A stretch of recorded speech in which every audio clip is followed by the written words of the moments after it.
তো বন্ধুরা, আজকে তোমাদের রিকোয়েস্টেড রেসিপি ডালপুরির রেসিপি শেয়ার করছি।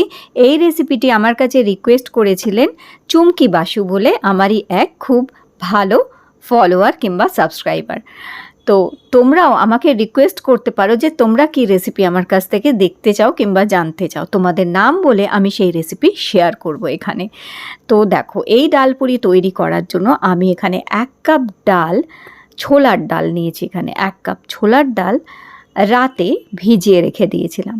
তো সবার প্রথমে ভালো করে ডালটা 2-3 বার ভালো করে জল দিয়ে ধুয়ে নিতে হবে। নিয়ে তারপরে এই ছোলার ডাল সারা রাত জলে ভিজিয়ে রেখে দেবো। তো মোটামুটি 1.5 কাপ মতন জল দিয়ে এটাকে সারা রাত আমি ভিজিয়ে রেখে দিয়েছি। পরদিন সকালে আমি বড় সাইজের 2টো আলু নিয়ে নিলাম, আর এই আলুগুলো এরকম 4 টুকরো করে নিয়েছি। তারপরে এই আলু ভালো করে ধুয়ে পরিষ্কার করে প্রেশার কুকারে মাঝারি আঁচের মধ্যে 3টে থেকে 4টে সিটি দিয়ে নিয়েছি। তো বন্ধুরা, তোমরাও যদি চাও যে তোমাদেরও রেসিপি আমি শেয়ার করি, তো তোমরাও রেসিপি রিকোয়েস্ট করতে পারো। তোমাদের নাম বলে আমি সেই রেসিপি অবশ্যই তৈরি করে সেই ভিডিও শেয়ার করার চেষ্টা করব। তো আর তোমরা কে কোথা থেকে দেখছো এই রেসিপি আমাকে অবশ্যই কমেন্ট করো। আর চুমকি বসু যে আমাকে এই রেসিপির জন্য রিকোয়েস্ট করেছিলেন, তো তোমার রিকোয়েস্টেড রেসিপি আজকে আমি শেয়ার করলাম। কেমন লাগলো অবশ্যই আমাকে কমেন্টে জানিও। তোমরা এই ডালপুরি কিভাবে বানাও কিংবা কি মশলা দাও সেটাও আমাকে কমেন্টে জানাতে পারো। তো দেখো, এখানে আলু ছাড়িয়ে নিয়েছি, আলু ছাড়িয়ে নিয়ে রেখে দিয়েছি। এবার আমি ছোলার ডালগুলো জল থেকে তুলে নিয়ে একটা মিক্সার গ্রাইন্ডারের জারের মধ্যে দিয়ে দিয়েছি। এবার এখানে 1 ইঞ্চি মতন আদার টুকরো কুচি করে দিয়ে দিলাম, 2টো শুকনো লঙ্কা এখানে দিয়ে দিলাম, আর দিয়ে দেবো অল্প একটু নুন। এখানে 1/2 চামচ নুন দিয়ে দিলাম, 1 চামচ চিনি দিলাম। যেহেতু ডালপুরি একটু মিষ্টি মিষ্টি হলে খেতে ভালো লাগবে বেশ। এরপর 1 চামচ মৌরি দিয়ে দেবো। মৌরি দিলে ডালপুরির স্বাদ কিন্তু দুর্দান্ত হবে।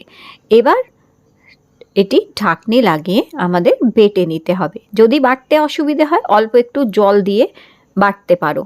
তো এখানে দেখো আমি এইভাবে বেটে নিয়েছি, ঠিক এই রকমভাবে বাটাটা হবে। পুরো একদম পেস্ট করবে না, একটু আধবাটা মতন রাখবে, তাহলে ডালপুরি অনেক বেশি ভালো খেতে হবে। আর আজকে রেসিপিটি করার জন্য আমি দেখো 11 এলিট হার্ট অ্যানাডয়েস এই কড়াইটা ইউজ করছি। এর মধ্যে একটা গ্লাস লিডও পাচ্ছ। এর মধ্যে অল্প তেলে রান্না করতে বেশ সুবিধে, আর খাবার খুব বেশি আটকায় না, পরিষ্কার করা খুব সুবিধে, পুড়ে যায় না। অনেক সময় অ্যালুমিনিয়ামের কড়াইতে পুড়ে যায়, যেটা এর মধ্যে হয় না, এবং এটা সেফও হচ্ছে, এতে রান্না করাও হেলদি হচ্ছে কিন্তু। তো চলো, এর মধ্যে এবার আমি দিয়ে দিয়েছি 1 বড় চামচ মতন সর্ষের তেল। আর এই সর্ষের তেলটা একটু গরম হলে দেখো এখানে 1/2 চামচ আমি হিং দিচ্ছি। হিংটা যারা খেতে ভালোবাসো দিতে পারো, যারা খেতে হিঙের গন্ধ সবাই আবার সহ্য করতে পারে না কিংবা খেতে ভালো লাগে না, তারা বাদ দিতে পারো। হিঙের বদলে এখানে 2টো ছোটো এলাচ গুঁড়ো করেও দিয়ে দিতে পারো। আর যারা হিং খেতে ভালোবাসো অবশ্যই হিং দিয়ে দেবে 1/2 ছোট্ট চামচ, আর 1 চামচ কালো জিরে ফোড়ন দিয়ে দেবে। দেওয়ার পরে তারপরে এখানে দেখো আমি 1 চামচ মতন হলুদ গুঁড়ো দিলাম। দিয়ে এবার এগুলোকে একটুখানি নেড়ে চেড়ে ভেজে নিতে হবে। একটু নাড়াচাড়া করে ভাজা হলেই এখানে ডাল বাটাটা এই তেলের মধ্যে আমি দিয়ে দিচ্ছি। ডাল বাটাটা এই তেলের মধ্যে দিয়ে একটু নাড়িয়ে চাড়িয়ে ভালো করে ডাল বাটাটাকে একটুখানি যেটা হচ্ছে ভালো করে এইখানে এইভাবে মজিয়ে নিতে হবে, যাতে ডাল বাটার কাঁচা ভাবটাও চলে যাবে। আর এই যে মশলাগুলো পরে আমি তেলের মধ্যে দিলাম, এগুলো ডালের মধ্যে ভালো মতন সব মিলেমিশে যাবে একদম। তো দেখো ঠিক ডালের কালারটা এরম হয়ে যাবে, আর ডালটা শুকিয়ে ঠিক এই রকম হয়ে যাবে। খুব সুন্দর পুর হচ্ছে। এই পুর তোমরা 2 থেকে 3 দিন ফ্রিজে রেখে দিয়েও এই ডালপুরি কিন্তু তৈরি করতে পারবে। এরপরে আমি এখানে 3 কাপ ময়দা নিয়ে নিচ্ছি। 3 কাপ ময়দা নিয়ে তার মধ্যে অল্প একটু নুন দিয়ে দিচ্ছি 1/2 ছোটো চামচ, আর 1 চামচ মিষ্টি দিলাম, চিনি দিয়ে দিয়েছি, আর 2 চামচ আমি সাদা তেল দিয়ে এটাকে ময়াম দিয়ে দিলাম। এবার এই ময়ামটাকে ভালো করে ময়দার সাথে মিশিয়ে নিতে হবে।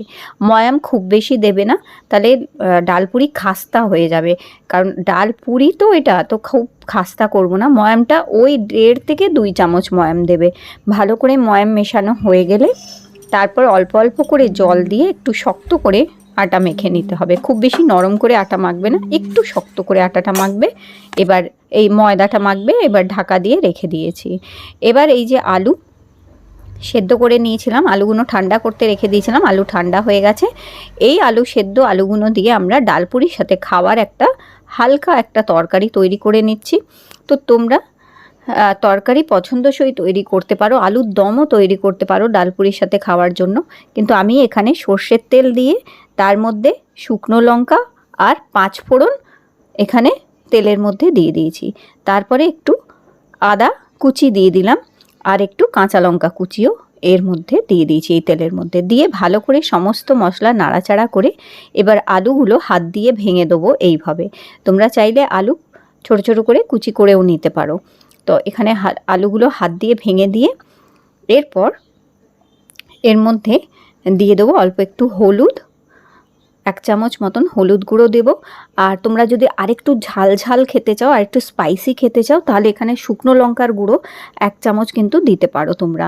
তো আমি এখানে একটু হালকা করেই তরকারিটা রান্না করছি। তো আমি যেমন কি বললাম, স্পাইসি খেতে হলে তোমরা গোলমরিচ গুঁড়ো, শুকনো লঙ্কার গুঁড়ো এখানে দিতে পারো। ভালো করে ভেজে নিয়ে এবার 3 কাপ জল দিয়ে দিচ্ছি।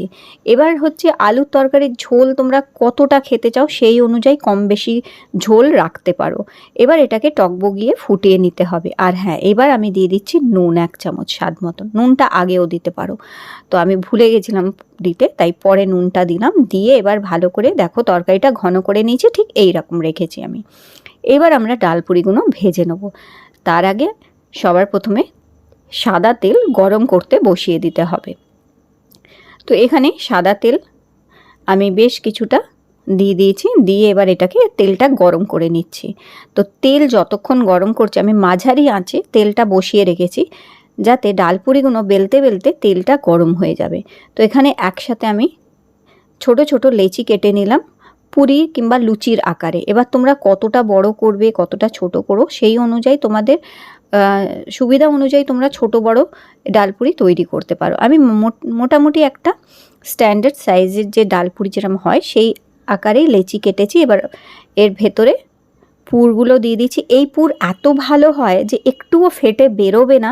প্রত্যেকটা ডালপুরির লুচি কিন্তু তোমাদের ফুলবে, যদি যেভাবে বলে দিয়েছি এইভাবে যদি করো, প্রতিটা লুচি ফুলবে তোমাদের।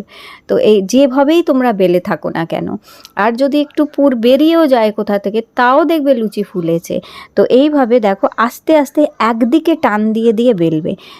তো এই দেখো, দেখতে পাচ্ছ কত সুন্দর বেলা হয়েছে। এরকম একদিকে টান দিয়ে দিয়ে এইভাবে লুচি বেলবে, তাহলে পুরটা সমানভাবে লুচিতে পুরিতে চারিদিকে ছড়াবে, কোনো দিক থেকে ফেটে বেরিয়ে যাবে না, গোল লুচি তৈরি হবে এবং প্রতিটা লুচি কিন্তু ফুলবে তোমাদের।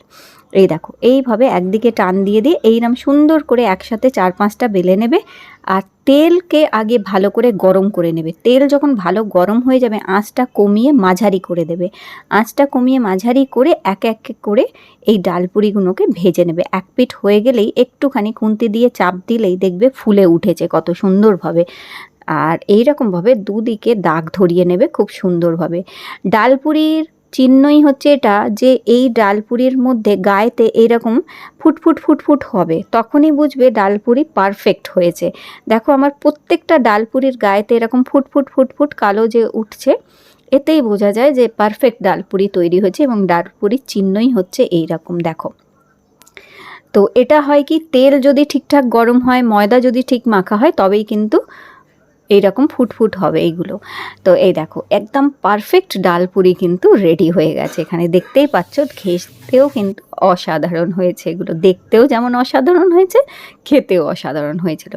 তো ব্যাস, এখানে সার্ভ করে নাও আলুর তরকারি দিই, আর সঙ্গে একটু আচার দিতে পারো। আমি এখানে আমলকির আচারটা, এই ভাজাভুজি জিনিস খেলে আমি আমলকির আচারটা খেতে প্রেফার করি সবসময়। কারণ আমলকি যে কোনো ভাজাভুজি জিনিস যদি খাও, একটুও তোমাদের গ্যাস অম্বল পেট ভার করবে না। আমলকির আচার সবসময় ট্রাই করবে খাওয়া, তো দেখবে খুব মানে এই ভাজাভুজি জিনিস আরামসে খেতে পারবে, কোনো অসুবিধা হবে না। আর দেখো ভেতরে পুরে ঠাসা কি সুন্দর হয়েছে এই ডালপুরিগুলো। তো অবশ্যই ট্রাই করো এইভাবে। এই ডালপুরির রেসিপিটি। আর যদি আজকের রেসিপি তোমাদের ভালো লেগে থাকে লাইক দিও, চ্যানেলটি সাবস্ক্রাইব করে রেখো। আর চুমকি বাসু যে রিকোয়েস্ট করেছিল আমাকে এই রেসিপিটি তৈরি করার জন্য, অবশ্যই তোমার নিশ্চয়ই ভালো লেগেছে, আমাকে কমেন্ট করে জানিও। আর আবার দেখা হবে তোমাদের সাথে নতুন একটি রেসিপি নিয়ে। আর অবশ্যই রেসিপির রিকোয়েস্ট আমাকে পাঠিও।